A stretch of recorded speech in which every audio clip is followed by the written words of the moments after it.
In this video, we will be talking about two different but closely related animals, being Pholsus gramen and Ambulato truncus. First up, Pholsus gramen. Pholsus is a small to medium-sized animal inside the 60s cup. Pholsus survived the connection extinction event. Pholsus by far has the most interesting way of nourishing itself. The animal has no mouth or even a proper digestive system. Where the mouth should be is just suction cups for hanging off of cliffs. Pholsus has two ways of gathering energy, one being quote-unquote sunlight by absorbing the heat with its dark gray skin like lizards. The much better and more interesting way is with brine cells. These cells are similar to chlorophyll but are yellow, and instead of making sugar with sunlight, they use a chemical reaction to keep themselves alive, and as a byproduct they produce sodium, salt, brine, whatever you want to call it. Pholsus is in a symbiotic relationship with brine cells. The cells stay safe and the animal in the Pholsus gets to use the salt produced by the brine cells to make usable energy, keeping the animal alive. To prevent being picked off by predators, Pholsus uses a bizarre toxin,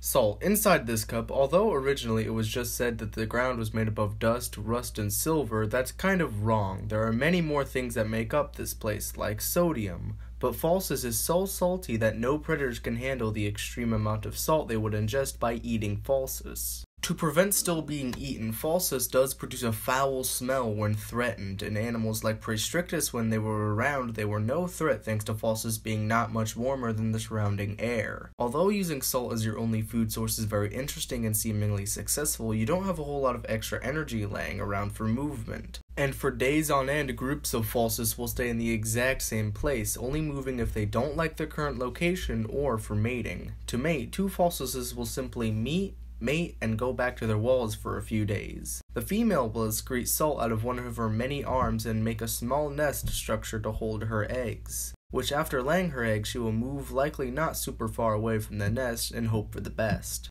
Pholsus, interestingly enough, has rough bilateral symmetry at best and no symmetry at worst. The older Pholsus gets, the less symmetrical they get typically. Pholsus is blind, can't smell, and obviously can't taste. Pholsuses are hermaphrodites, meaning they can switch the opposite gender if they have to. The other animal is Ambulato truncus. Truncus is an ambush predator similar to Arassibuca. Truncus did not survive the connection extinction event. Truncus looks more like the roots of a plant rather than the plant itself. Truncus has no special relationships like Pholsus and was simply orange and did not have any photogears. Truncus used venom, injecting it with its many teeth that strike a surprising similarity to Sessolto parasitae, and most likely because these three are related, but Sessolto branched off a long time ago. Truncus, unlike Arassi, wanders around slowly and stealthily to find prey instead of staying in one's place. Although Truncus went extinct, if it wasn't for the connection, Truncus would have most likely surpassed and outlived Arassi, but sadly this impressive animal is now gone.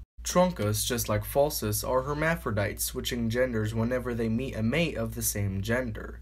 Most interesting thing about Truncus is that there was no average size for Truncus. There was no size limit for a Truncus. The size of a Truncus would be dictated by the amount of food they ate. Truncus had hair-like sensors for smelling and had a better sense of hearing than Pholsus. Truncus was less likely to use his foul-smelling chemicals to defend itself. After the connection, Truncus had two big problems, Grissa oculus and Caeruleum folium immature.